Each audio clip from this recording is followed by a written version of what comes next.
The question is answered only when it is no more asked. It is like fires asking, what am I? Where do I come from? Where do I go? Why do I burn? As long as fire is fire and keeps on burning, these questions are unanswerable. Because fire burns just to burn, and not to reflect on itself. Because the moment it reflects, it is no more fire. Because to know itself is to cease to be itself. Who are you? When someone asks us that question, we usually respond with our name, nationality, profession, and many other similar things. We tie our identity as a person to the external roles we perform, oftentimes finding a role for ourselves. Finding out what we should do, or as we say, who we are, is extremely difficult. We don't always know who we are. We don't always know who we should be, or who we want to be. What job should I choose? What college should I go to? To what position do I aspire? What kind of lifestyle do I want to live? In the modern society, we call the process of finding the answers to these questions self-discovery, or simply finding yourself. So, we depart on a journey of trying out different things that we can do in life.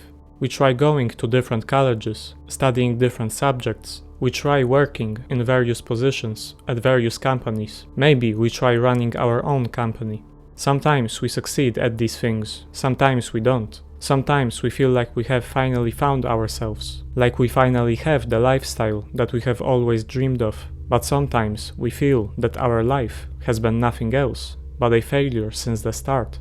No matter which group you belong to, Zen Buddhism has the exact same message for you. You have not found yourself yet.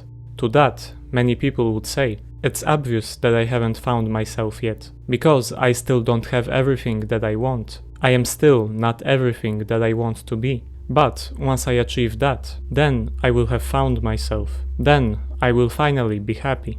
Now, let's do a thought experiment. Think about all the things that you wanted as a child, that now you can finally have, because you're older. Whether it's material things, or things like finishing school. No matter what it is, you were probably really happy for a while, and then you simply got used to having it. It became a natural part of your life. Zen teaches that it's going to be the same in your adult life. It's going to be the same with all things that you can have in life. Not only material possessions, but also things like your looks, your love life, your lifestyle, and your freedom. None of those things, no matter how good they are, will ever satisfy you. No matter if you're really happy with your life right now, or if you're dissatisfied with it. The message Zen has for you is the same. Stop looking for yourself outside of yourself. No matter if you haven't found yourself yet, or even if you do seem to have found yourself, even if you are in a profession that you have always dreamed of and you love it. For most, if not all people, trying to find themselves in the societal role or the lifestyle that they have will never be enough. That is not to say these things don't matter, but who we truly are as a person is much more than what our lives are like. So, what should we do instead? If not find ourselves as a doctor, engineer, or businessman, what are we supposed to do? Zen teaches that instead of trying to find ourselves, we should learn to lose ourselves. Therefore, O monks, whatever of matter there is, whether of the past, of the future, or of the present time, whether internal or external, whether coarse or fine, mean or exalted, far or near, all matter is to be regarded as it really is, in the light of perfect knowledge. Thus, this is not of me, this I am not, this is not myself. One who thus seeing the world, turns away from the world, is truly freed from evil passions, and has the consciousness of freedom. Such is called one who is free, one whose fight is over, who has laid down his burden, and is detached. This quote explains that whatever we are, no matter if it's in the outside world or inside of our own heads, none of those things are who we really are. And we need to turn away from all those things. We need to turn away both from the world as well as from ourselves in order to truly find ourselves. Or, in other words, we need to lose ourselves in order to find ourselves. At first, this idea seems absurd, but let me explain. We have established that who we are on the outside is not our true self, but now let's display another thing, namely who we think we are is also not really who we are. For example, we hear a thought in our heads and say, "This is my thought." But in reality, you are not who that thought comes from. You are simply a witness of the thought, and not its creator. Although we can influence what kind of thoughts we have, there are many other things that create our thoughts, like our natural capabilities, the people we spend time with, or the way we were raised. Simply put, we are not our thoughts. We are not our emotions, feelings, or experiences. For example, your thoughts may tell you that you're a failure, but just because your brain thinks so, it doesn't mean that it's true, or that you have to believe it. So, if our thoughts and emotions aren't who we really are, then what are we? What is our true self? Well, there are two different things that we may call ourself. This is the Zen model of the human psyche. On it, there are two main parts. The upper part, especially this part, is who we think we are. Let's call it the mind. This is the part which tells us that things like our profession, looks, thoughts, and emotions constitute who we truly are as a person. But as we know, it is not the entire truth. The bottom circle is who we truly are. Our self-nature is the basis from which our consciousness emerges. Anytime we experience anything, it is experienced by our self-nature. Self-nature is not the thoughts that we have, but it is the thing that hears the thoughts. It is the thing that looks at the world through our eyes. It is the feeling we get when we are aware of our existence. It is the observer of the experience of life, hence our true self. The reason we can never truly find ourselves in things like societal roles is because we take what our minds tell us we are for who we truly are. The mind is the part of ourselves that we need to lose, or rather, get detached from. Attachment is the great fabricator of illusions. Reality can be obtained only by someone who is detached. End quote. By losing yourself is meant losing the idea that we are what our minds tell us we are. It is losing the idea that you are a doctor, a student, a winner, a failure, a poor person, a rich person, a good-looking person, or an ugly person.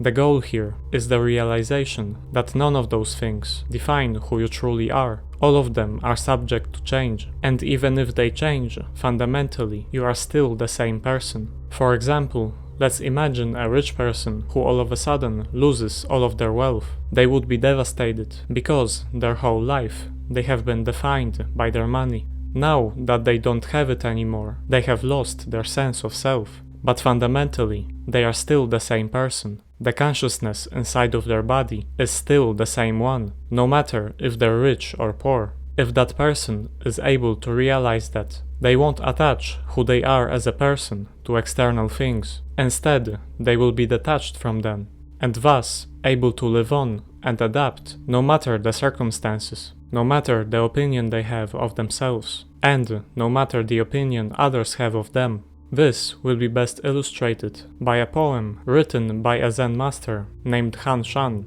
I think of the past 20 years, when I used to walk home quietly from the Kuo-Ching. All the people living in the Kuo-Ching monastery, they say, Han Shan is an idiot. Am I really an idiot? I reflect. But my reflections fail to solve the question, for I myself do not know who the self is, and how can others know who I am? I just hang down my head, no more asking is needed, for of what service can the asking be? Let them come then, and jeer at me all they like. I know most distinctly what they mean, but I am not to respond to their sneer, for that suits my life admirably. End quote. In the poem, the Zen master shows us what it means to be detached. He is detached from the opinions of others. He says, "For I myself do not know who the self is, and how can others know who I am?" Also, he is detached from his own doubts about himself. He says, "No more asking is needed, for of what service can the asking be?"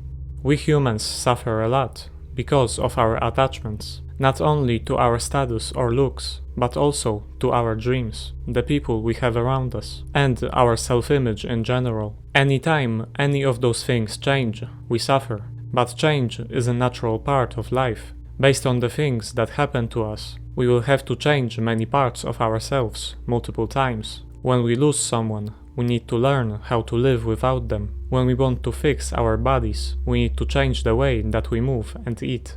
When we want to fix our minds, we need to change the way that we think. All those things are parts of ourselves that are prone to change. Thus, they are not parts of our true selves. The only thing that never changes is the you that hears the thoughts in your head, the you that sees the world through your eyes. Zen does not teach that what we are on the outside is evil or that it doesn't matter. The point here is to be able to step away from it and look at it from a different perspective. Once we have realized and experienced the fact that we are a consciousness inside of a body, and thus, even if we lose everything else, we can never lose ourselves. We can go back to our normal life, except this time our burdens will not be as heavy as before. In the end, we find out that there really is no such thing as finding yourself. We find that there is nothing to find. The thing you call yourself is never out there in the form of what you do, what you look like, what you think, or what other people think of you.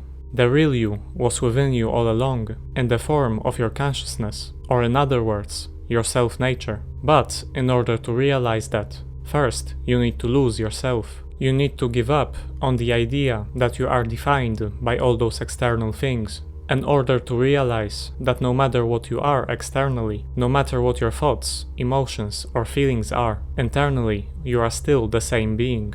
The yourself that you need to lose is the attachment to who you think you are. Who we think we are changes multiple times throughout our lives. Finding yourself is not a one-time thing. You're never supposed to just find yourself and stay there forever. Instead, you're supposed to change yourself and evolve your whole life, all while knowing that no matter how many changes you go through, at the very core of your being lies the same you who has been there since the beginning.